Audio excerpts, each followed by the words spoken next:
Hi! Hello! ఈ శ్రావణ మాసంలో పండగైనా, పూజైనా, నైవేద్యమైన, సాంప్రదాయమైన రుచితో కూడిన ఈ పరమాన్నం ఎంతో సింపుల్‌గా ఇంట్లో అందరూ ఇష్టపడే విధంగా ఒక్కసారి ఈ విధంగా ట్రై చేసి చూడండి. ఈ పరమాన్నం చేయడానికి కావలసిన పదార్థాలు: ఒక కప్పు బియ్యం, ఒక కప్పు బెల్లం, అర లీటర్ పాలు, కాజు, కిస్మిస్, 4 లేదా 5 ఇలాచీ, 1 టీ స్పూన్ నెయ్యి. ఇప్పుడు ఒక కప్పు బియ్యాన్ని తీసుకోండి. దానికి తగినంత నీటిని చేర్చి శుభ్రంగా కడగండి. శుభ్రంగా కడిగిన తర్వాత ఒక అరగంట సేపు నాననివ్వండి. ఈ విధంగా చేయడం వలన రైస్ అనేది తొందరగా ఉడుకుతుంది. ఇప్పుడు స్టవ్ ఆన్ చేసుకొని ఒక బాణీని పెట్టండి. అందులోకి 2 కప్పులు లేదా 2.5 కప్పులు దాదాపు అర లీటర్ పాలని చేర్చండి. ఒక కప్పు రైస్కి ఈ మిల్క్ అనేది సరిపోతుంది కాబట్టి అర లీటర్ పాలని తీసుకోండి. ఈ పాలు బాగా మరిగేంత వరకు చూడండి. ఈ పాలు మరగడానికి వచ్చిన తర్వాత, ఒక పొంగు వచ్చిన తర్వాత ఒక 2 మినిట్స్ బాగా మరగనివ్వండి. ఈ విధంగా మరిగిన పాలల్లోకి మనం ముందుగా నానబెట్టుకున్న బియ్యాన్ని యాడ్ చేస్తూ ఉండండి. ఈ విధంగా నానబెట్టిన బియ్యాన్ని యాడ్ చేసిన తర్వాత ఎలాంటి ఉండలు లేకుండా బాగా కలపండి.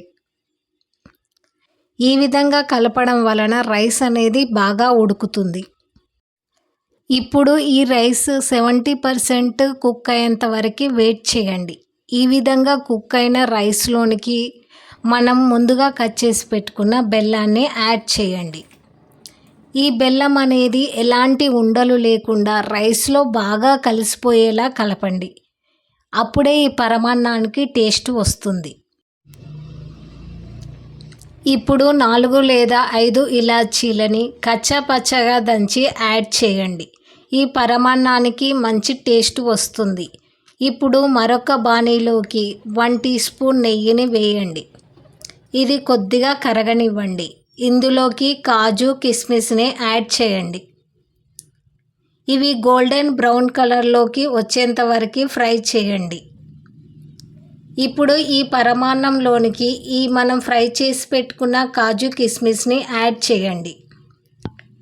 ఈ పరమాన్నం అనేది చల్లపడితే గట్టిపడుతుంది కాబట్టి మనం ఫ్రై చేసి పెట్టుకున్న కాజు, కిస్మిస్ని వెంటనే యాడ్ చేయండి. ఇప్పుడు ఎంతో టేస్టీగా ఉండే పరమాన్నం అనేది రెడీ అవుతుంది. ఈ పరమాన్నం రెసిపీని ఈ శ్రావణ మాసంలో మీ ఇంట్లో తప్పకుండా ట్రై చేయండి. మరొక స్వీట్ రెసిపీ, స్వీట్ పొంగలి. ఈ రెసిపీని చేయడానికి కావలసిన పదార్థాలు: ముందుగా ఒక కప్పు బియ్యం, 3/4 పెసరపప్పు, పావు కేజీ షుగర్, 1 కప్ కాజు, 1 టీ స్పూన్ నెయ్యి అండ్ ఇలాచీ. ముందుగా ఒక కప్పు బియ్యానికి 3/4 పెసరపప్పునే యాడ్ చేయండి. తగినంత నీటిని చేర్చి బాగా శుభ్రంగా కడగండి. ఈ విధంగా శుభ్రంగా కడిగిన పెసరపప్పు బియ్యానికి తగినంత వాటర్ని చేర్చి అరగంట సేపు నానబెట్టండి. ఇప్పుడు స్టవ్ ఆన్ చేసుకొని ఒక బాణీని పెట్టండి. ఇందులోకి 3 కప్పుల వాటర్ని చేర్చండి. మనం 1 కప్పు రైస్, 1 కప్పు పెసరపప్పు కాబట్టి ముందుగా నానబెట్టుకున్నాము కాబట్టి 3 కప్పుల వాటర్ అనేది సరిపోతుంది. ఈ వాటర్ బాగా మరిగేంత వరకు వెయిట్ చేయండి. ఈ విధంగా మరిగిన వాటర్లోకి మనం ముందుగా నానబెట్టుకున్న బియ్యాన్ని, పెసరపప్పుని యాడ్ చేయండి. ఎలాంటి ఉండలు లేకుండా బాగా కలుపుతూ ఉండండి. ఈ విధంగా పెసరపప్పు, బియ్యం అనేది 70% కుక్ అయ్యేంత వరకు వెయిట్ చేయండి. ఈ విధంగా 70% కుక్ అయిన ఈ పెసరపప్పు మిశ్రమంలోనికి వీడియోలో చూపిన విధంగా కుక్ అవ్వనివ్వండి. ఇందులోకి పావు కేజీ షుగర్ని యాడ్ చేయండి. ఈ షుగర్ యాడ్ చేసిన తర్వాత బాగా కలిసిపోయేలా కలపండి. ఈ పెసరపప్పు మిశ్రమం అనేది ఎంత మెత్తగా ఉంటే టేస్ట్ అంత బాగా వస్తుంది.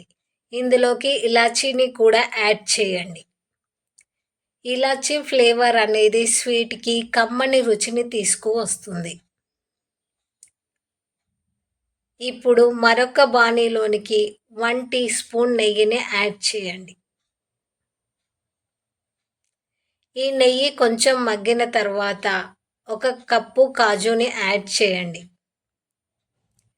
ఈ కాజు గోల్డెన్ బ్రౌన్ కలర్లోకి వచ్చేంత వరకు ఫ్రై చేయండి.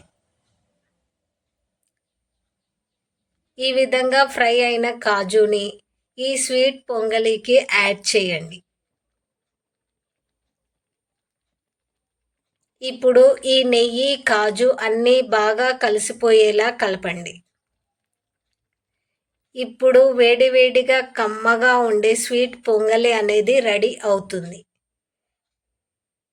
ఇలాంటి మంచి రెసిపీల కోసం జ్యోతి ఛానల్ని ఫాలో చేయండి. ఈ వీడియో మీకు నచ్చితే లైక్ చేయండి, షేర్ చేయండి, కామెంట్ చేయండి. ఇలాంటి మంచి రెసిపీల కోసం జ్యోతి రెసిపీస్ని ఫాలో చేయండి. Thank you.